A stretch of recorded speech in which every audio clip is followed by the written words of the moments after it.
लिफाफा सहाफी खुद अपनी पहचान होता है। इनके नाज, अंदाज, नखरे सब कुछ चीख चीख कर कह रहे होते हैं कि ये रॉन्ग नंबर है। यूं तो इस वक्त पूरा पाकिस्तानी मीडिया ही रॉन्ग नंबर बना हुआ है, मगर इस वक्त कुछ चेहरे, सहाफत के चेहरे पर लगा हुआ बदनुमा दाग है। सारा पाकिस्तान ही इन लिफाफों और टोकरा सहाफियों के चेहरे से वाकिफ है। इन लिफाफों के दो दो चेहरे अक्सर ही कौम के सामने बेनकाब होते रहते हैं। इनमें एक नाम सना बुच्चा का है। जिस तरह ये राना सना की हम नाम है, इसी तरह इसके करतूत भी राना सना से मुख्तलिफ नहीं है, मगर इस बार इससे वो मर्दे मुजाहिद टकरा है जिसने इसका ऐसा मुंह तोड़ा है कि अब कई रोज तक अपना मुंह सहलाती रहेगी। इस पड़ले दर्जे की थर्ड क्लास अदाकारी करने वाली औरत ने इस बार गलत मर्द से पंगा ले लिया है। अतर काज़मी ने बकायमी होशो हवास इस औरत की ऐसी छतरोल की है कि देखने और सुनने वाले कई दिन तक सर ढूंढते रहेंगे। आप भी क्लिप देखें। बात मैं ये कर रहा हूँ कि यहाँ पे देखें मेजॉरिटी मैंने नहीं समझ नहीं की। अच्छा चले ठीक है। मसला ये डॉक्टर साहब कि यहाँ पे सारे फैन नहीं है पीटीआई के पाकिस्तान में, लेकिन यहाँ पे सारे दो खानदानों के गुलाम भी नहीं है। यहाँ पे जहनी गुलाम जो नस्ल दर नस्ल हम दो खानदानों को बचाने के लिए उसको जमहूरियत का नाम देते रहे।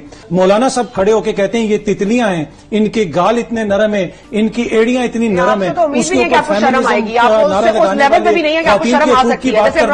किसी को कुछ नहीं होता। लेकिन अगर किसी जज का नाम ले लिया जाए, किसी को ओए कह दिया जाए तो सबको एकदम से सिलेक्टिव आउटरीच हो जाती है। तो इन सारी चीजों पे मुझे शर्म आती है, वैसियत इंसान भी और वैसियत पाकिस्तानी भी। ये औरत खुद अपने आप को हॉलीवुड की कोई हीरोइन समझती है। कभी सर उधर फेंक, कभी सर इधर फेंक, इस पर झटके ऐसे लेती है जैसे गाड़ी गर्म होकर झटके खाने लगती है। नवाजा, शुबाजा और इसके हवारियों की करप्शन के बारे में ये औरत अंधी, गूंगी और बहरी बन जाती है। याददाश्त खत्म हो जाती है और पागलपन के दौरे अलहदा पड़ते हैं। कभी इन लोगों की करप्शन पर बात करती सुनाई नहीं देगी, मगर जहाँ नाम और जिक्र आ जाए इमरान खान का तो ये सांप की तरह फुनकारने लगती है। वैसे तो नियतों का हाल सिर्फ अल्लाह ताला ही जानता है, मगर अब पता चला मरियम सफदर की लोंडी सना बुच्चा भी नियतों का हाल जानती है। वो अलहदा बात है कि हुक्म तो नफ्स मारने का था, सना बुच्चा और इस जैसी सहाफत की ब्यू पार बेशर्मों ने जमीर मार लिए हैं। अतर काज़मी साहब जो ये कह रहे हैं कि ये डर गए,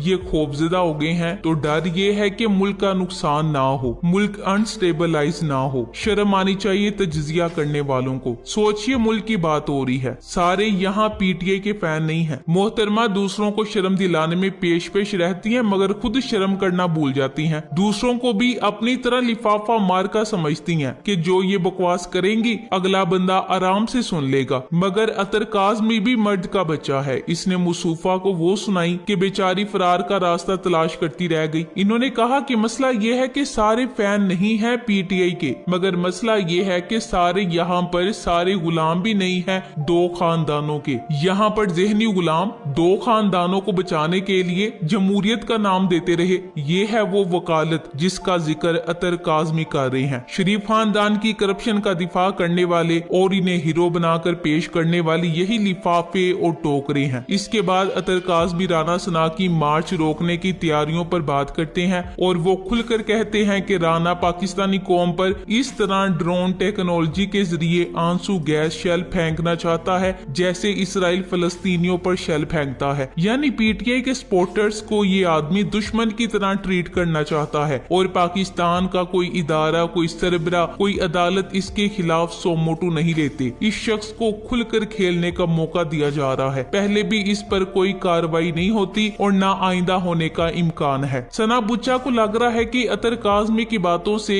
इस समय सारे लिफाफों, पटवारियों और नूनियों की बेइज्जती हो गई है। इसी बेइज्जती का बदला लेने के लिए इसने अतर काज़मी के सामने अपने आप से बाहर होने की कोशिश की तो अगले ने भी मुस्तफा के चारों तबक रोशन कर दिए। जवाब में बेचारी के पास सर उधर इधर मारने और हनोरे बढ़ने के कुछ भी नहीं बचा था। सबको लाजवाब करने वाली के अपने कानों से धुआं निकलने लगा। बेचारी को चोरों की वकालत महंगी पड़ गई। हर शो में दूसरों को लाजवाब करके मजे लेने वाली को आज अतर काज़मी ने असल मजे से रोशनास करा दिया। इस सूरत हाल में बेचारी बस शो से उठकर भाग ही जाना चाहती थी, मगर भागने के सारे रास्ते भी मसदूद थे। इमरान खान आजकल पूरी कौम को लॉन्ग मार्च की तैयारी करवा रहे हैं। इन्होंने चैलेंज किया है कि राना इनके प्लान तक नहीं पहुंच सकता। वो जानते हैं कि राना ने क्या करना है, मगर राना नहीं जानता कि खान साहब लॉन्ग मार्च के लिए क्या प्लान बनाए हुए हैं। इस बार खान साहब ने अपना प्लान इंतहाई खुफिया रखा है और वो हर सूरत आजादी मार्च की कामयाबी के लिए तैयारी कर रहे हैं। असल में डर तो ये गए हैं, मगर इस बात का इतराफ नहीं करना चाहते। इनका आका राना सना और सना बुच्चा साहिबा का तरा निकला हुआ है। इन्हें मालूम है कि हम एक ही सूरत लोगों को घरों से निकलने से रोक सकते हैं, वो भी लोगों को डरा धमका कर। श्रीलंका की तरह एक बड़ी तादाद में अवाम अगर घरों से बाहर निकल आई तो फिर हुकूमती मशीनरी क्या, हुकूमत खुद भी अगर अवाम के रास्ते में आई तो अवाम के पैरों में कुचली जाएगी। इनके आकाओं को अच्छी तरह पता है कि वो इस्लामाबाद के छोटे से शहर में महदूद हो चुके हैं। इतने छोटे से शहर को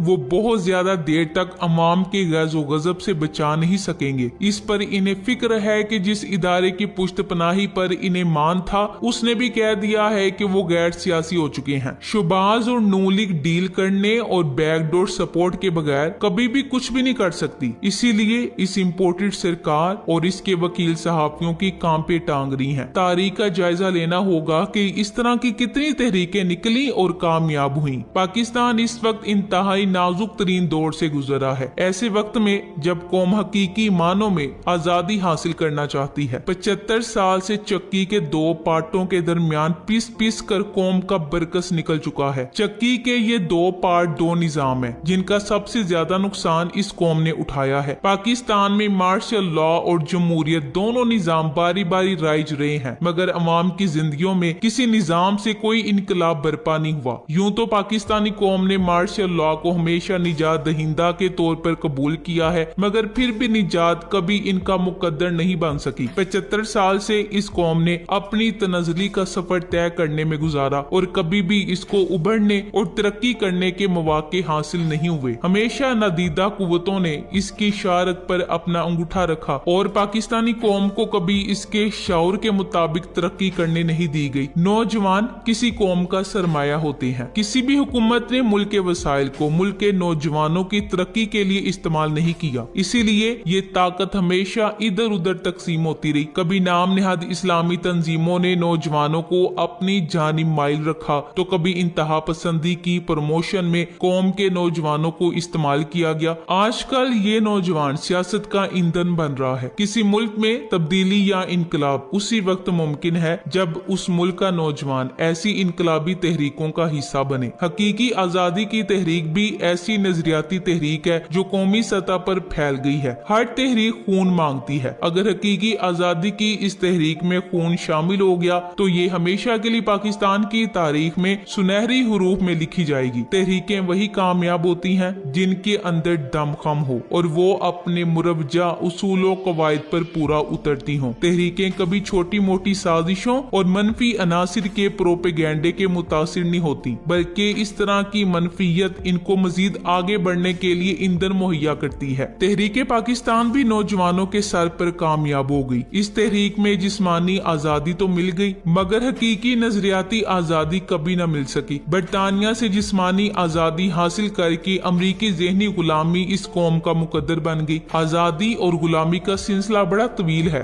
जब कोई कौमों माशरा आजादी के लिए कायम उसूलों और साब छोड़ देते हैं तो गुलामी की जिल्लत इनका मुकद्दर बन जाती है। फिर गुलामी से छुटकारा पाने के लिए सिर्फ कुर्बानियों की दास्तानें रकम करना काफी नहीं, बल्कि इसके लिए वाज़े नजरियातो हिकमत अमली, इत्तेहादो इत्तफाक, बाएतमादो बासलाहियत क़यादत, जमहूरियो तरबियती इदारों की जरूरत होती है। सियासी ज़बान में आमतौर पर एक कौम की गुलामी का जिम्मेदार जारहियत पसंद और तुसी पसंद कुव्वतों को ठहराया जाता है, लेकिन माहिर नफ्सियात और समाजियात जिनका काम फर्द और माशरे को समझना और समझाना होता है, वो कहते हैं कि अपनी कोताहियों और नाकामियों का जिम्मेदार दूसरों को ठहराने वाले कभी भी अपनी इस्लाह नहीं कर सकते, क्योंकि बाहर की बीमारी उसी वक्त अंदर आती है जब अंदर के हालात ठीक ना हो। जिनका अंदर पाक साफ व पाकीज़ा हो उनका सेहन भी साफ साफ सुथरा होता है और जिनके घरों के दरवाजे मजबूत हों उनके अंदर चोर भी आसानी से दाखिल नहीं होते। अल-मुख्तसिर के खराबियों के असबाब खारजी कम और बातनियों अंदरूनी ज्यादा होते हैं। इस वक्त जम्मू कश्मीर और फलस्तीन ऐसी दो बड़ी आजादी की तहरीकें हैं जो लाजवाल कुर्बानियों के बावजूद अभी तक अपनी मंजिल हासिल करने में कामयाब नहीं हो सकी। कामयाब होने वाली 20वीं सदी की तीसरी बड़ी तहरीक नेल्सन मंडेला की क़यादत में अफ्रीकन नेशनल कांग्रेस की तहरीक थी। जनूबी अफ्रीका में वलंदीजियों ने नस्ल प्रस्त सफेद फार्म हुकूमत कायम करके सियाह फार्म मकामी बाशिंदों को जिंदगी के हर शोबे में अलग कर दिया था, जिसके खिलाफ 20वीं सदी की दूसरी दहाई में तहरीक शुरू हुई। मगर इसने ज्यादा जोर नेल्सन मंडेला और इनके साथी ओलिवर टाम्बो की क़यादत में 60 की दहाई के शुरू में पकड़ा। अस्करी कार्रवाइयों के इल्जाम में नेल्सन मंडेला को गिरफ्तार करके गैर मुअय्यना मुद्दत के लिए पाबंदे सलासिल कर दिया गया। नेल्सन मंडेला की अदम मौजूदगी में इनके साथी ओलिवर टाम्बो ने क़यादत संभाली। मंडेला को सियासी मंजर से हटाने के लिए साजिशी कुव्वतों ने ओलिवर टाम्बो को इस्तेमाल करने की कोशिश की। नाकामी की सूरत में नाम निहाद अमन पसंद चंद छोटे बड़े लीडरों को मगरिब खासकर बरतानिया ने प्रोजेक्ट करने की कोशिश की, मगर गैरतमंद अवाम ने ये साजिश भी कामयाब ना होने दी। पाकिस्तान भी अपनी हकीकी आजादी की जंग लड़ रहा है। हर पाकिस्तानी अमरीकी गुलामी से निजात का ख्वाहा है, मगर अमेरिका अपनी चंद कठपुतलियों की वजह से पाकिस्तान पर गैर एलानिया तौर पर काबिज है और सरजमीन पाकिस्तान को अपने मजमूम इरादों की तकमील में इस्तेमाल करना चाहता है। पाकिस्तान ने 70 सालों में ज्यादा साल अमेरिका की जंग लड़ने में सिर्फ कर दिए हैं, मगर अब पाकिस्तानी दर हकीकत अमेरिका